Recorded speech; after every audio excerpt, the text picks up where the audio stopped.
Alam namin nga kayo po ang Panginoon. Halin mula noong hanggang ngayon, sana Lord, tulungan mo Lord ang lahat ng mga bata nga patuloy nga nag-aral sa araw-araw nga tanan. Nga sana makapagtapos sila agad sa kanilang pag-aral at tulungan po ang kanilang parents nga naghahanap pa po ng mga financial Lord upang gagamitin sa mga bata sa pangbaon sa mga bata sa araw-araw nga tanan. Proteksyon mo Lord ang lahat ng mga parents na naghanap buhay upang makapakita ng mga financial needs.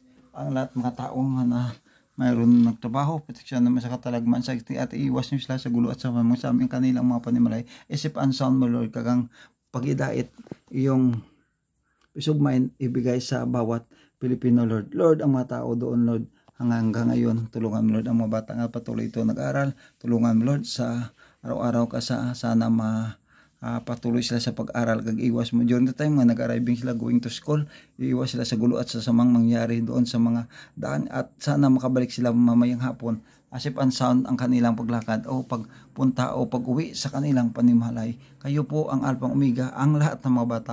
Binibigay ko yun na kayo po magbigay ng suporta sa araw-araw at magha sila sang more knowledge kag matuto sila sa pakinig ng mga sinasabi ng mga teacher at parang upang mabilis ang pag-absorb ng mga leksyon sa kanilang mga utak o mga isip.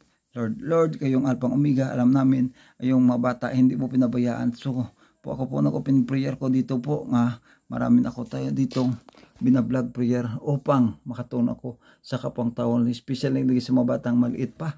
Tutulungan mo Lord nga iwas mo sa gulos mong mangyari. Tulungan mo sa lahat ng mga problema dumarating sa kanilang panimalay at i-touch mo Lord ang buong mga bata nga nag-aaral na mag-conduct sila ng open prayer sa iyo at magpasalamat sa lahat mabiyaya at sa mga pagsubok na kanilang naranasan. Lord, kayo po ang Alpha Omega. Kami niniwala, walang imposible sa iyo kahit saan kami pupunta. At kung ano po ang aming ginagawa araw at gabi ito, hingi namin ito. Ang lahat ng bata, ikaw magbigay ng kanilang protection araw at gabi yung datang arriving sila going to school at pagbabalik muli naman galing sa school Lord, kayo magpasuportar at ang ilang panimalay ni Iwan, sana mabalikan nila nga iwas sa sunog at darating man po ang kanilang, nandiyan lang po ang kanilang bahay at naiwas sa magulo at sa masamang mga apoy o mga sunog Lord. Lord, inihingi namin tanan nito, ang mga bata binibigay ko sa pangalan ni Jesus, in Jesus name, amen and amen.